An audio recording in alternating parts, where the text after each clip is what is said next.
Bonjour mesdames et messieurs et bienvenue dans ce flash d'information. Il pleut actuellement sur le district d'Abidjan, des pluies pouvant provoquer des inondations. Il est fortement recommandé aux uns et aux autres la prudence. En tout cas, la prudence est recommandée sur le district d'Abidjan.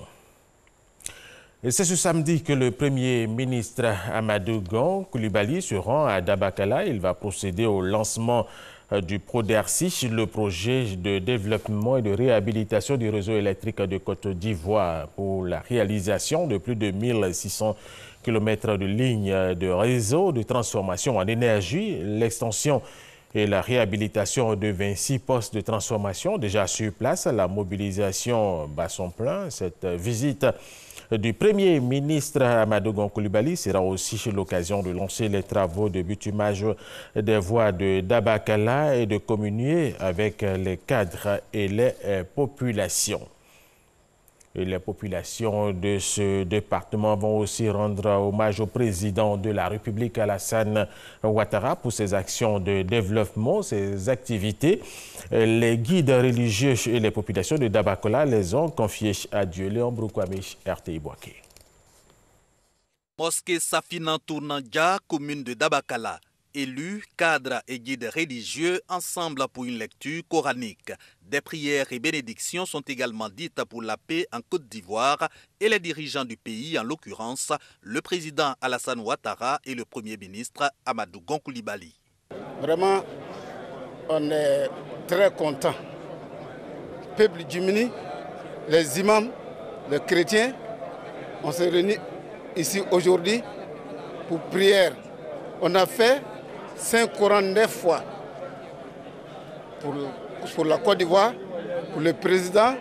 On prie Dieu pour l'élection qui vient, qui arrive, pour que ça se passe normal. Cette prière aussi pour recommander à Dieu la cérémonie d'hommage des peuples Djimini et Yamala au chef de l'État, reconnaissance pour le développement impulsé par le président Alassane Ouattara à la Côte d'Ivoire et particulièrement au département de Dabakala.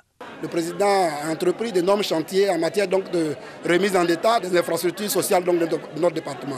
Les secteurs de l'électrification, de l'eau, de l'éducation ont été tous touchés et je pense que le département est en train de changer favorablement et donc c'est pour cela que les populations ont décidé de lui rendre hommage. Entre autres retombées de la politique du chef de l'État pour Dabakala, la promotion des cadres, l'électrification rurale.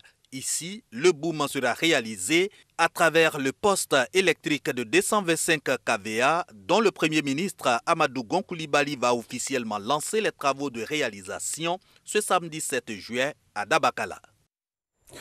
Léon Broukwame, autre information, une mission ivoirienne composée d'agents d'encadrement des producteurs de manioc séjourne au Congo-Brazzaville, à l'invitation du gouvernement de ce pays pour partager l'expérience ivoirienne en matière de production, de commercialisation, de transformation du manioc. La délégation a été reçue par le ministre d'État, ministre de l'Agriculture et de la Pêche de ce pays. Nous y reviendrons dans nos prochaines éditions.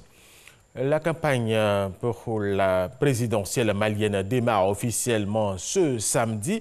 24 candidats sont en lice et briguent tous la présidence. Le premier tour de l'élection est prévu le 29 juillet prochain. Les premiers meetings vont être organisés chez les programmes de chaque candidat détaillé.